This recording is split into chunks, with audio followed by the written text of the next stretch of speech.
come into my store off the street, they usually just are in awe, and the first thing everyone says is, "Oh, this place is always closed. I've never been in here." Like, that's it. What is this place? That's everyone says the same thing. I just tell them to leave.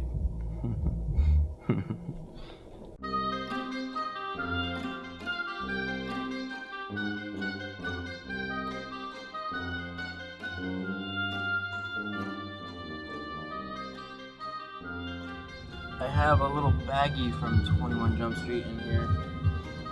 Right here. And it's actually got the bubble gum in it that Danzig chewed. And a throat lozenge from Danzig. Danzig spit this out at a show. This is the little 21 Jump Street, the drug. In the movie they have these drugs in these little plastic bags. And I kept one. Oh, look at this. You're not supposed to look at that. It's some Eye of Death or something.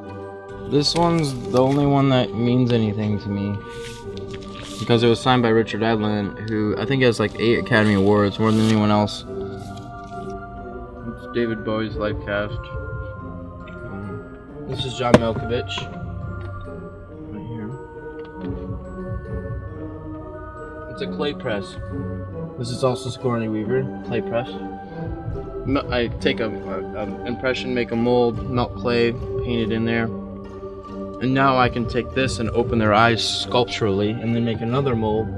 So now I have an open-eyed version. The coolest thing I ever made was the Godzilla costume I made for the film video for Billy Idol's son. I just made it out of couch foam that I found on the side of the road. I mean, it's a costume. Like, the coolest thing was actually the Behemocoidal, the Starship Trooper thing, but it's not a costume. It was a big puppet. There were like 8 people puppeteering it, I think. So that was probably my favorite thing, because it's an original character. It's not like I ripped off something else. I have a painting right here, right when you walk up, that's worth $30,000. Don't touch it, don't scrape it, don't go up against it. No one's supposed to go up there and see it, so just want you to take note of that. Don't touch that painting.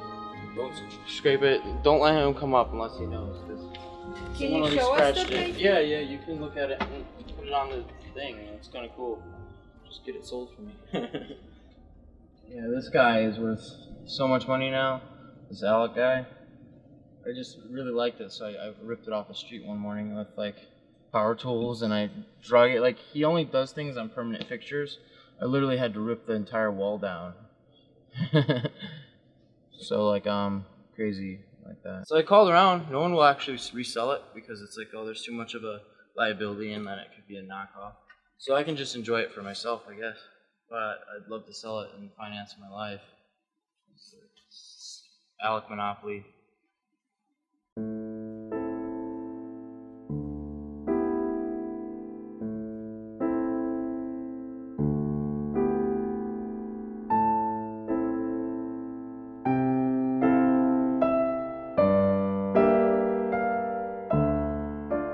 As a kid, I was into monsters, and started with, dinosaurs, and then obviously Dracula, Frankenstein, monster, Creature from the Black Lagoon, Alien.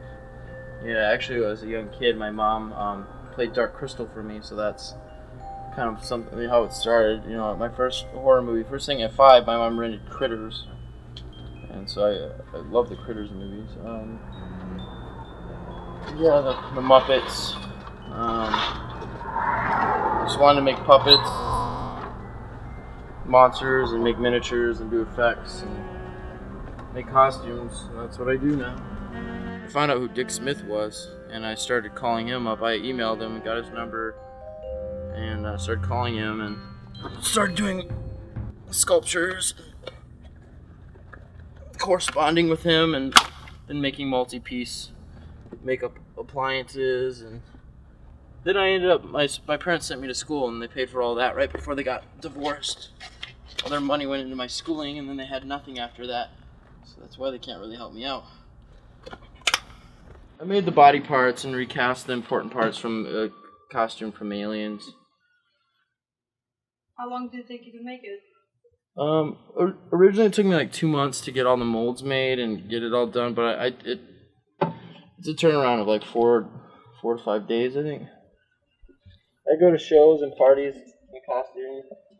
I go beg on the boulevard.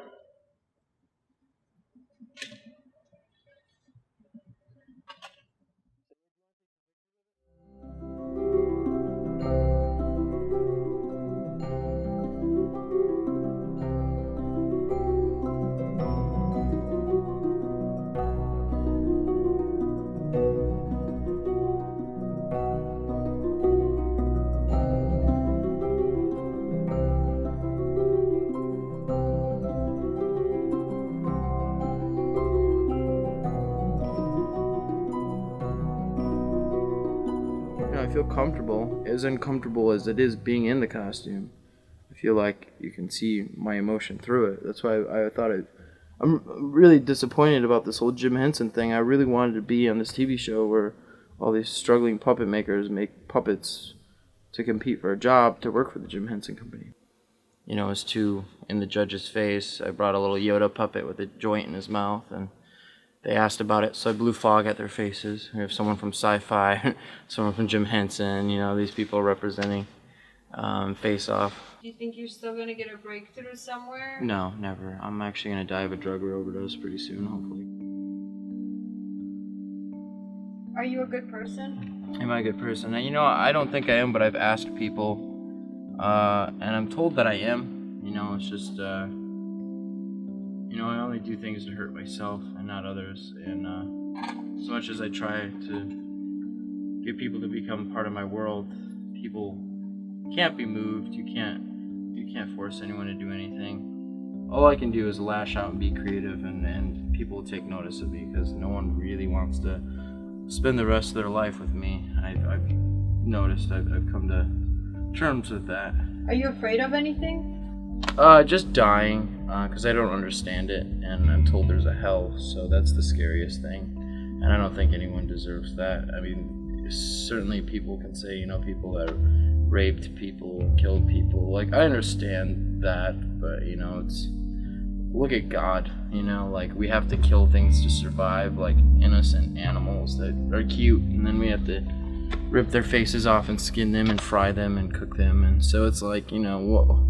How is that any worse than the system that already exists? You know, it's to par. It's what God created, you know. That is how it was. But really, I don't feel fulfilled here on earth, so maybe that's why heaven exists. It's the ultimate goal, you know, to go there where all the good things happen, because you didn't get the good things here on earth.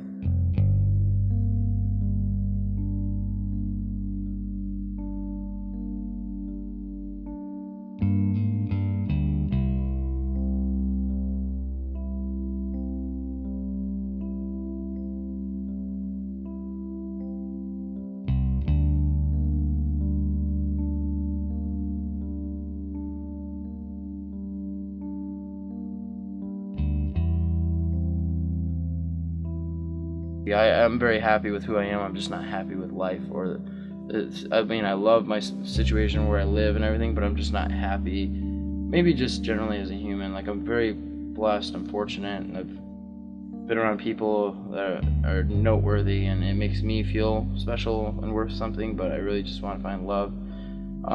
If I could be anything, it would be me, but happy. I just want to be happy.